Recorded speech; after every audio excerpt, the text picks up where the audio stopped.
Bien. A ver, la Lucho, idea de entonces... esto, ¿Cómo? que de esto te iba a decir que cuando lo leí me hizo, creo que acá sacó muchas cosas Camilo Landi de la monarquía, Claro que sí. Claro que porque yo sí. había leído y es tipo, creo que me acuerdo que está tipo textual lo que dice acá. Sí, sí, sí. Yo coincido con vos. Camilo Landi utilizó bibliografía de la materia para su monografía. A veces demasiado textual, pero bien. Eh, a ver, vamos concretamente a lo que sería, nuestro objetivo es dictadura del 76, ¿estamos de acuerdo? Dijimos que para poder comprender dictadura del 76, muy parecido a la dictadura del 73 en el caso de Pinochet, lo que hay que hacer es comenzar a comprender bien cuáles son las características políticas, sociales y económicas del periodo inmediatamente anterior que se corresponde con el tercer peronismo. ¿Estamos de acuerdo? De la mano de eso, habíamos leído que en la página o al inicio del capítulo del proceso, lo que te dice es esta frasecita que leímos la vez pasada, que la volvemos a recuperar porque me parece sumamente importante.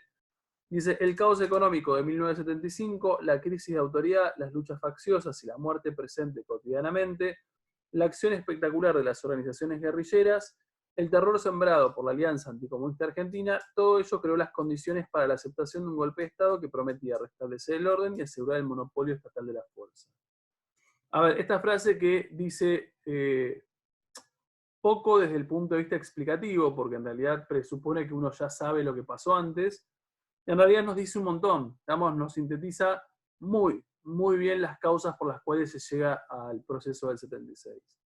Habría que entender, a ver si lo podemos hacer hoy, y si no lo hacemos hoy, lo podremos completar un poco mañana el recorrido.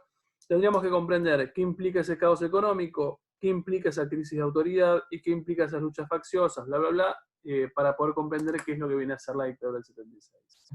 Dicho esto, lo económico, lo político y lo social faccioso, lo único que les voy a decir para que después empiecen ustedes es lo siguiente.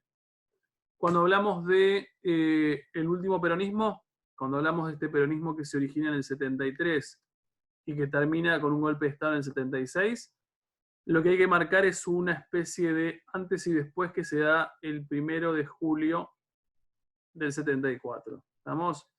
Una cosa es hablar de este peronismo en el que Perón vive, esto es gestión Perón, y otra cosa diferente es hablar de este peronismo, que es cuando está Isabelita, que es su mujer, pero que también es la vicepresidente, y que si bien la conocemos como Isabelita, en realidad es María Estela Martínez de Perón. El punto de inflexión, vuelvo a repetir, está acá en la muerte de Perón el 1 de julio del 74, que lo que genera son dos modelos diferentes, o por lo menos dos momentos diferentes de este gobierno. Arrancamos con la parte económica. ¿Quién arranca con la parte económica? Me pongo en...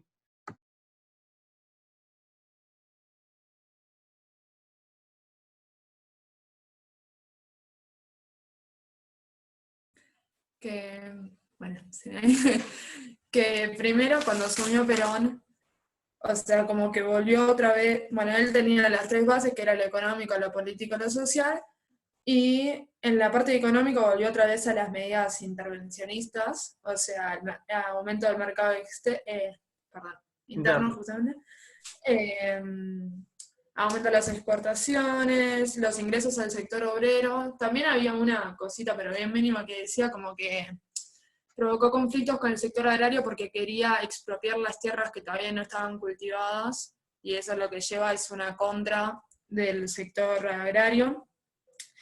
Después, lo que sí aumentaba, para ver, tipo, quería respaldar a las empresas nacionales, entonces aumentaba el gasto público a través de subvenciones, obras sociales, etcétera, etcétera. Y esto llevó a que en un momento haya una inflación por nada, el mayor consumo, lo que ya había pasado anteriormente, y además sumado todo esto al aumento del precio del petróleo, como que hubo una crisis económica. Bien. Pero después de todo... Sí. Dale. ¿Corto?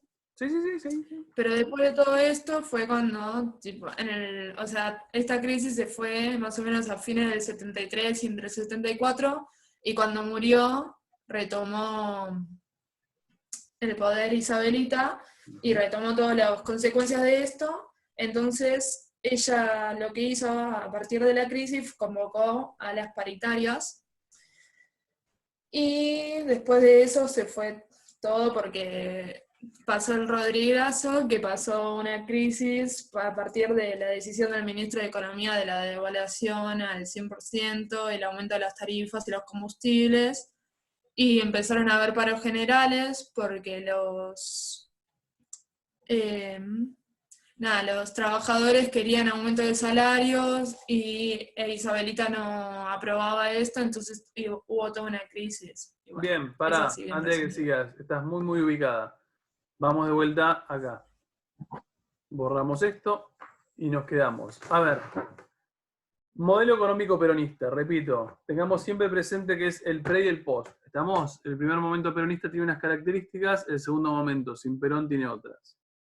Dice Julieta, y me parece que es obvio, pero por las dudas les pregunto. ¿Cuál es el modelo que Perón vuelve nuevamente a establecer en la Argentina? O intentar. ¿Cómo? Bienestar. Bien, de bienestar, un estado de tipo keynesiano interventor, lo llamó hace rato Julieta. Estamos de acuerdo. A ver, Perón proviene, yo creo que esta es una de las cosas que no necesitamos entender del peronismo, sobre todo este tercer peronismo. Perón proviene o viene con una mentalidad bastante antigua. ¿Estamos? O sea, el tipo se fue hace, creo que son 19 años, habría que contar. Sí, creo que fueron 17, una cosa así. 10 y pico de años del exilio. Y el tipo después de 17, 18, 19 años de exilio, el tipo tiene la oportunidad de volver a la Argentina. Y lo que uno se encuentra cuando uno analiza un poquito más en detalle su modelo económico, es que en realidad parecería que nunca nada cambió. Y lo que intenta crear es esto a través de un ministro de Economía que se llama Helbard. Es esto que por ahí les apareció, que es la idea de pacto social. ¿Qué es un pacto social? ¿A qué les suena pacto social? Para mí la idea como establecer normas en la sociedad Sí. para Sí. no sé, Sí, para sí. principalmente como tener un orden social. Bien, en realidad es puede algo ser más. entre el Estado con los sindicalistas. Tal cual, no sé si es para mantener un orden social. En realidad el pacto social, yo lo representé acá en este grafiquito muy simple, que sería un Estado, obviamente personificado con Perón, que de alguna manera llama nuevamente a una especie de pacto o de consenso entre sectores que si uno los mira son naturalmente opuestos. CGT son obviamente trabajadores, CGE nuclea, Confederación General Económica sería lo que nuclea lo que uno define como las pequeñas industrias nacionales. A ver, ¿a qué se compromete la CGE? ¿Para las que hoy conocemos como pymes o no? Claro, las que sean pymes, sí, ¿por qué no? Tal cual. Hoy estaría más nucleado en lo que es, creo que se llama la UIA, que es Unión Industrial Argentina. Pero básicamente serían sí sectores industriales, estamos, que es lo que me importa. Okay. A ver, ¿a qué se compromete la gente de la CGE, o sea, los representantes industriales? A aumentarle el sueldo, o por lo menos a no explotarlos al máximo a los trabajadores. Se compromete, por ejemplo, a mantener los precios fijos. Y ahí lo que te vas dando, a ver, por lo menos lo que vas viendo, es que el peronismo de vuelta, y un poco lo dijo Juli recién, lo que está planteando es un tipo de modelo que lo que defiende es el mercado interno. ¿Me siguen? Sí. Bien, ahora, este modelo, que nosotros ya lo conocemos y lo vimos porque su propio gobierno anterior un poco lo generó, y ya lo conocemos, este modelo va a tener un problema. Primer problema fundamental, que es un problema interno. Inflación.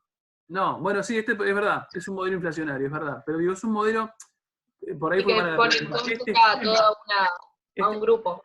Pero este esquema va a tener un problema. ¿Cuál es el primer problema interno que aparece para que este esquema deje de funcionar tan bien? Lo de que como que violan el pacto social. No sé si violan. En el 74 muere Perón. O sea, la persona que personifica ese Estado y esa capacidad de poder como negociar con los dos sectores sociales, que en este caso serían CGT y CGE, deja de existir y quien lo reemplaza es María Estela Martínez de Perón. ¿Con la misma habilidad? No, No. No, estamos, María Estela yo porque no Martínez de tomaba Perón. sola las decisiones. Pero ¿no? esto, Sí, antes de que se muera Perón, tipo en el 73, con toda la crisis económica, como que ahí ya empezó a bien, perder. ahí vamos al Sí, patrón externo. Era re heavy. Isabel tomó el gobierno siendo que Perón había quedado como allá arriba. Coincido, Si no, ella- yo coincido con vos plenamente. En realidad lo que uno debería marcar, igual no es un dato menor que Perón haya muerto, ¿eh? Digo, porque en realidad una cosa es tener a un tipo como Perón que negocia con sectores económicamente con intereses opuestos y que vos mal que mal le prestás atención, y otra cosa es hacerlo con María Estela Martínez de Perón, a quien A, no respetas mucho, B, no tiene la autoridad política, no tiene la experiencia política, y en realidad la tipa tiene que salir a hacer malabares Sí, en estos momentos. De hecho, claro. Sí, tiene una bomba de tiempo en las manos. total, de O hecho, iba a como que vos explotar en decías cualquier- que había, no sé si lo dijiste vos recién, que había aparecido un personaje político. ¿Lo dijiste Sí, vos? ¿Quién tipo era? que la acompañaba. Tal cual, ¿quién es? No me acuerdo cómo se llamaba, pero era tipo, era mucho más radical, mucho más heavy con las decisiones que tomaba. Tipo, no Bien. era tan, De hecho, no tan mediador.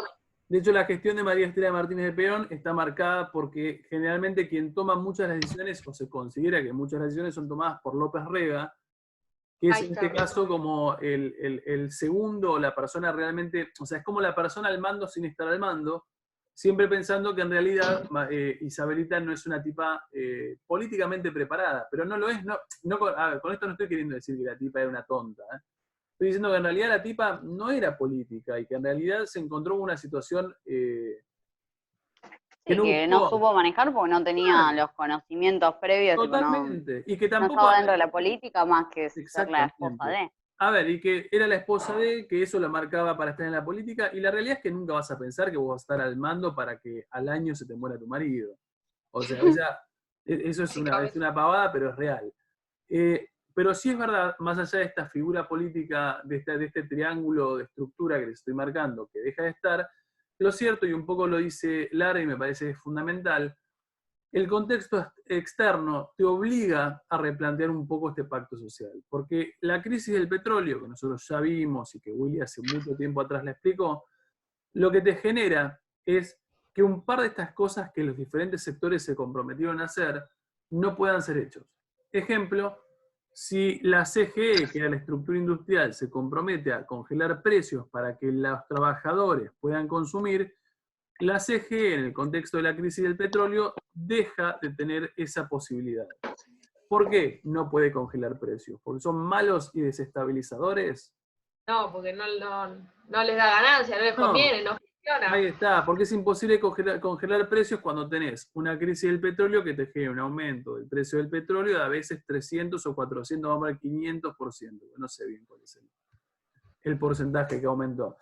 Entonces, como aumenta todo, te repercute todo, vos como eslabón de este pacto social no estás en condiciones de poder cumplir esto y te das cuenta que este pacto social, esta idea de mercado interno, en realidad es un modelo, la palabra sería, no sé si es anacrónico la palabra. Sí, Obsoleto. No sé si es obsoleto tampoco, pero por lo menos no es un puede modelo. adaptar, Dale, a ver. que no se puede adaptar, digo. Tal cual, es como descontextualizado. Descontinuado. No sé si descontinuado, es como que es un modelo económico que sirve para una Argentina de los 40, pero una Argentina de los 70 que ya se entronca a nivel mundial con otros contextos económicos. En realidad el modelo original del peronismo, mientras Perón estuvo vivo, en realidad lo que demuestra es que es sí, yo me quedo con la idea de un modelo obsoleto, o sea, no está tan bueno un modelo de mercado internismo cuando el mundo entero está girando hacia la parte neoliberal. ¿Estamos de acuerdo? Es que sí, porque intenta poner eso que le funcionó antes otra vez, o sea, Tal sin cual. tener cosas que vos... La diferencia es que cuando Perón lo hizo, no sé, estoy pensando, el mundo entero lo estaba haciendo. Giardini. Claro, es lo que hablábamos, que el contexto histórico lo acompañaba en ese momento. En Total. cambio, ahora no Ahora no. funciona. Tal cual, eso me parece que es lo fundamental. Ahora no funciona, ahora el mundo entero está yendo hacia la parte neoliberal, Y Perón está insistiendo en la posibilidad de crear un modelo o de mantener un modelo de mercado interno. Difícil de mantenerlo, de hecho es tan difícil que la segunda parte de ese peronismo, ya con Isabelita a la cabeza, lo que uno se da cuenta es que lo que hay es una incertidumbre muy grande, una gran multiplicidad de ministros de Economía que pasan. Lo que hay es como desconcierto respecto de cuál es el camino a seguir, y me parece que fundamental es, por lo menos, como detenerse en este que Juli mantuvo, o sea, que retuvo, que es este ministro de Economía que se llama Celestino Rodrigo. Celestino Rodrigo, dentro de todos los ministros de Economía que hubo en el periodo de Isabelita, me parece que es por lejos el más al que le tendríamos que prestar un toque de atención, y estamos ya en 1975, y la pregunta es ¿por qué? Por el Rodrigazo. Sí, pero ¿qué es el Rodrigazo? Cuando, digamos, toda la situación económica, por las medidas tomadas anteriormente, termina de cierta manera explotando. De cierta manera, o sea, me acuerdo todos los números que había leído por ahí. Tenés, por ejemplo, que o sea, el peso argentino se termina devaluando a su mitad de precio, empieza Sí. a subir otra vez más la inflación. Sí, Los precios, digamos, o sea, no me sale el nombre, serían los precios de bienes y consumos, termina yéndose todo, o sea, se termina elevando mucho más porque no se puede seguir congelando, como habíamos dicho antes. sí, Otra cosa más que tenés que es muy interesante es que en sí, o sea, tenés un desabastecimiento de una cantidad elevada, de cierta manera, en, o sea, kioscos, supermercados, etcétera, etcétera, etcétera. Entonces, o sea, otra cosa más, o sea, algunos inversores, me acuerdo también, o inversiones de Argentina, importantes, por el tema de Rodrigazo, se terminan yendo, lo sí. que hace que la situación económica termine hundiéndose más.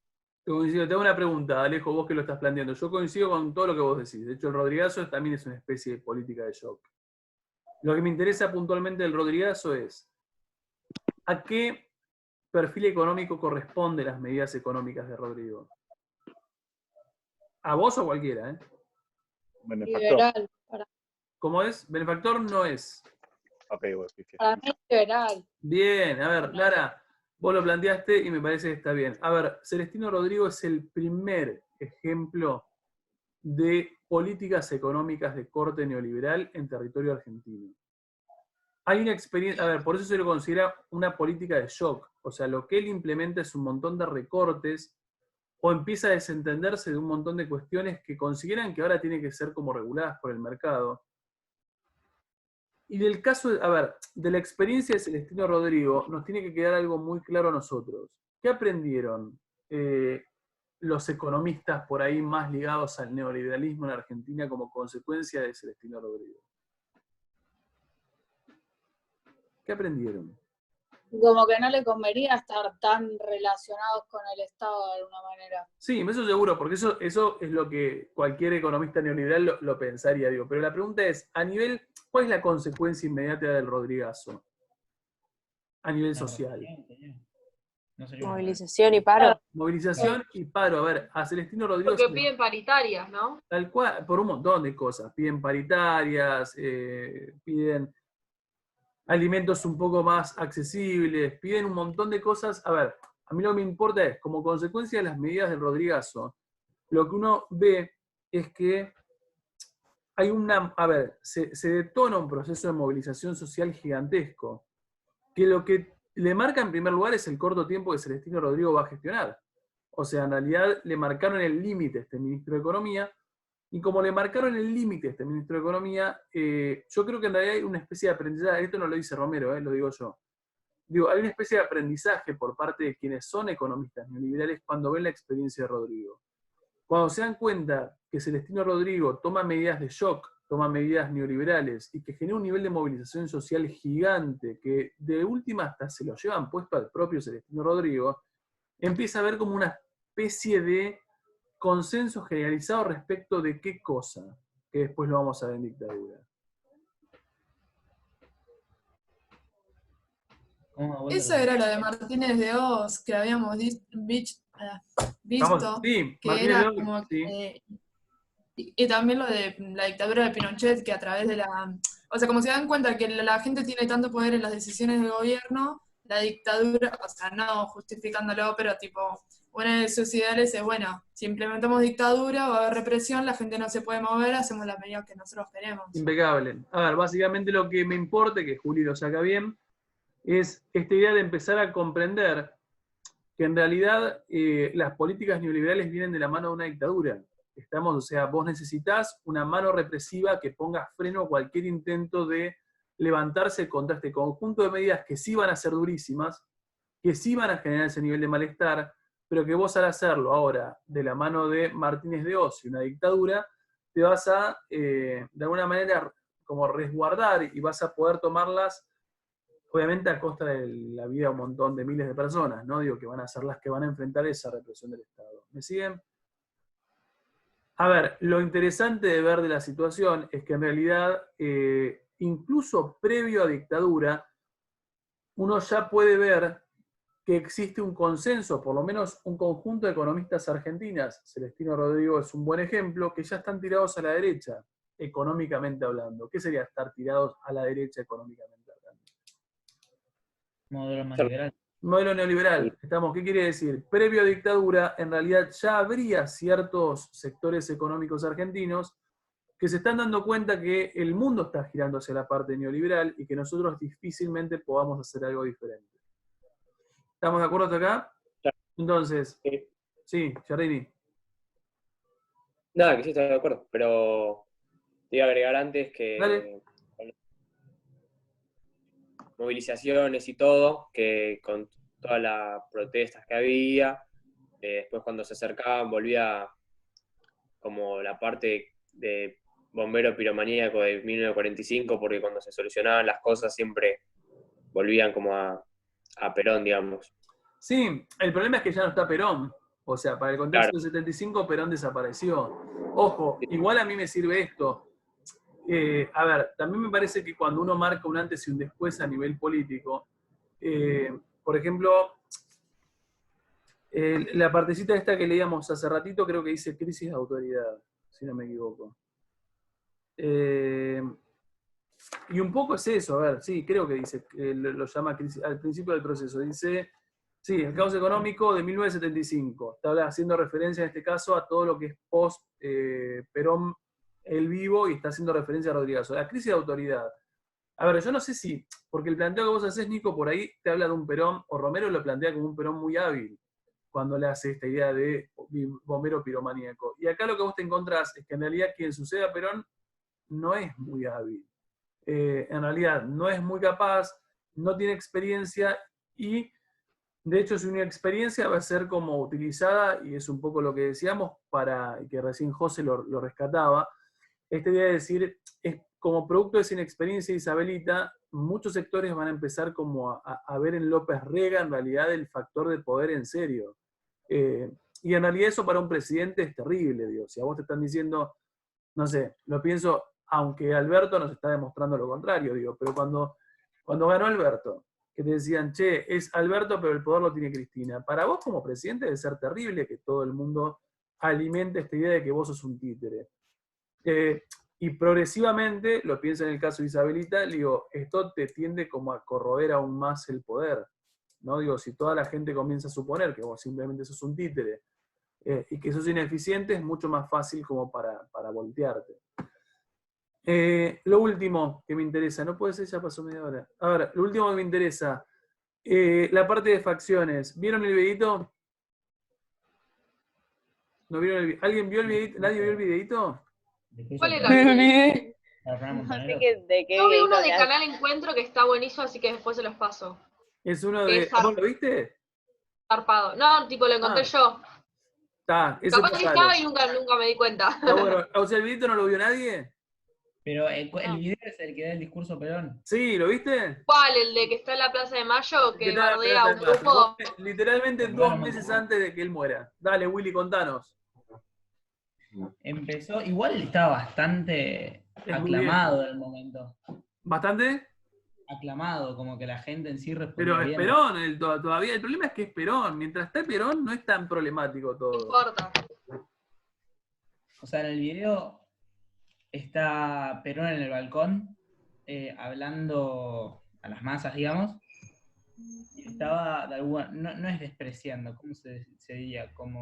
También como medio echando la culpa al grupo de los montoneros, Sí, pero lo que me pareció raro es que como que todos en realidad estaban respondiendo bien a las medidas que decían, pero como celebrando más que nada, y sí. siendo A ya, ver, a ver, teniendo los dos distintos grupos, ¿no? Siendo montoneros también un grupo peronista, pero tenían los otros lados sindicales, que creo que eran los que estaban en la plaza, porque si no, no sé qué iban a celebrar.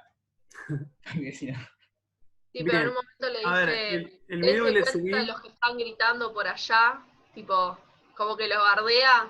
Tipo, en el video este que viste lo decía, y dice o sea, que la multitud se empezó a ver como un pedazo que se empezó a correr y se fue de lo que estaba diciendo, ¿entendés? bien, O sea, como que ahí coincido. hubo un quiebre. Coincido. A ver, él muere, nosotros dijimos, él muere el 1 de julio del 74, 2 meses antes, el 1 de mayo del 74, él tiene esto que en realidad, a ver, no es algo extraordinario. Siempre los peronistas, todos los 1 de mayo, Día del Trabajador, lo que hacen es como una movilización a Plaza de Mayo y bla, bla, bla. En ese discurso del 1 de mayo de 1974, a ver, Perón se enfrenta a una situación que él mismo sembró.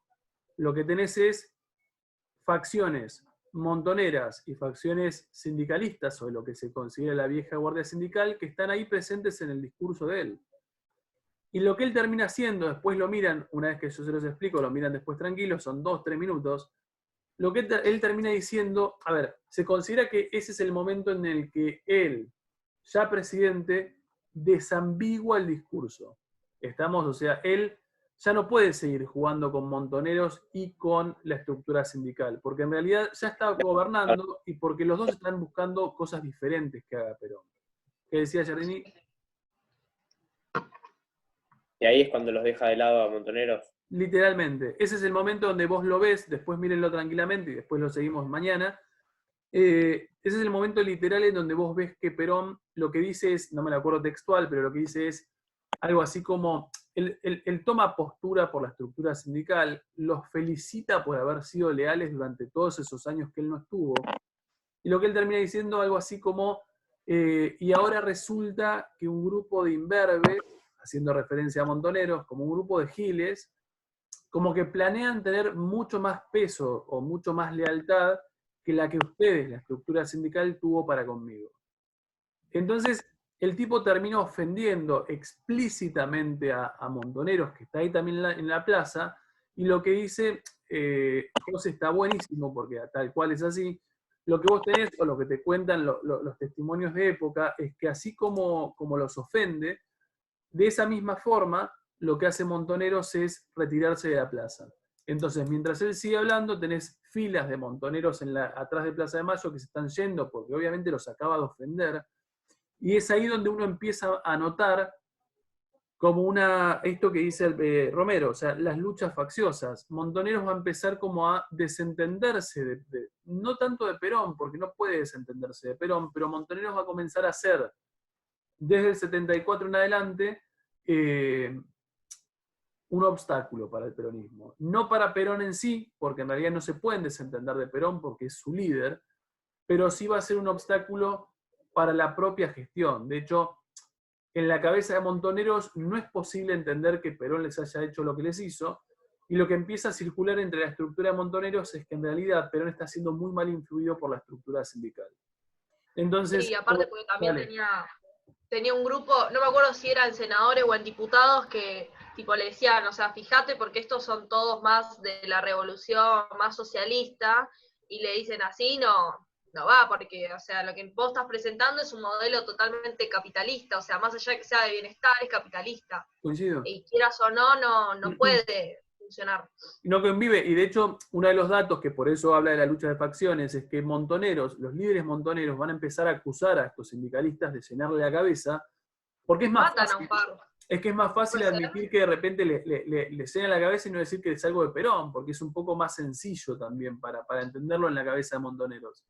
Y lo que empieza a pasar a partir del 74 en adelante, ese 1 de mayo, es que Montoneros empieza a accionar a través de mecanismos violentos contra blancos de la CGT. Por ejemplo, uno de los casos más emblemáticos es Rucci, que es lo que sería el Moyano de la CGT para ustedes, y el tipo, creo que se llama, yo siempre lo digo porque alguna vez me quedó así, el objetivo es algo que se llama la Operación Traviata, que es, Traviata son las galletitas como de, esas como criollitas, que tienen como, esas de agua, que tienen agujeritos, y se le pone Operación Traviata por la cantidad de agujeros de bala que le quedan a Rucci, producto del ataque de Montoneros. O sea, la misma cantidad de los agujeritos de una galleta Traviata son las que tiene Rucci en el cuerpo. A ver, ¿qué es lo que me importa que ustedes vean para que uno entienda también qué viene a ser la dictadura? A Perón se le escapa de la mano el orden incluso el orden interno de sus propios seguidores. Y lo que lleva es a un conflicto entre facciones que de alguna manera, a ver, que Montoneros y otras organizaciones guerrilleras van a actuar contra quien está en el poder y que el peronismo también va a intentar como silenciar a través de la creación de algo que se llama la AAA, que es la Alianza Anticomunista Argentina. ¿Qué es la Alianza Anticomunista Argentina? Lo dice el término. ¿Qué es? ¿Qué les parece a ustedes que es? Sí, es como la Acción Anticomunista Argentina. Nacional, pero en Argentina. Tal cual, Porque es como la acción, a ver, es básicamente un mecanismo represivo paramilitar orientado a ir a cazar comunistas, o sea, o en este caso ir a reprimir la guerrilla. ¿Qué es lo que me importa de esto? Y después lo seguimos. ¿Qué dijeron? Nico, dijiste vos algo. Antes en... Igual no se entendió. Ah, como en Estados Unidos. Sí, sí, tal cual, como podés decir, como macartismo. Se quedó Nico. Bien, a ver, ¿qué es lo que me importa de esta situación? Lo que tenemos que tener recontra claro, y ya con esto cortamos, es, si bien es verdad que durante la dictadura tuvimos 30.000 desaparecidos, también es verdad que las represiones y las desapariciones en realidad empezaron antes y empezaron en democracia. La AAA básicamente es un organismo de represión muy fuerte, paramilitar, muy fuertemente armado, y que en realidad si uno mira, se ha llevado puesto seguramente unos centenares de guerrilleros durante el periodo peronista. Lo único que obviamente sabemos es que esto se recrudece bastante a fines del contexto del 76. ¿Estamos de acuerdo? Yo tengo una pregunta. Sí, dale. Tenemos un minuto. ¿Del 74 que muere hasta el 76? ¿Cómo? Del 74 que muere Perón al 76, ¿qué pasa? Isabelita. Pensé que en el 76 se asumía. No, ese periodo es del 76. El golpe de Estado es del 76 y se lleva puesta Isabelita. Puse mal, sorry. A ver, una pregunta. Sí. Entonces, esto de la AAA, porque en el video lo tiraba como que ya desde que estaba Isabelita ya estaban adentro. Ya estaba, tal cual. Igual vamos a hacer una cosa, eso lo recuperamos mañana porque me interesa recuperarlo, me parece que no es algo rápido para abordar. Igual lo que me interesaba que ustedes vieran era, cuando habla del caos económico, crisis de autoridad, luchas facciosas que dan origen al proceso, se refiere a esto, o sea, un caos que en realidad el proceso vendría a resolver o vendría como a intentar ordenar nuevamente. Hasta acá nos quedamos, mañana seguimos a la tarde que tenemos otro gozo. Adiós, porque ya se corta esto. Un placer verlos. Todas las dudas que tengan para mañana. Chao, nos vemos.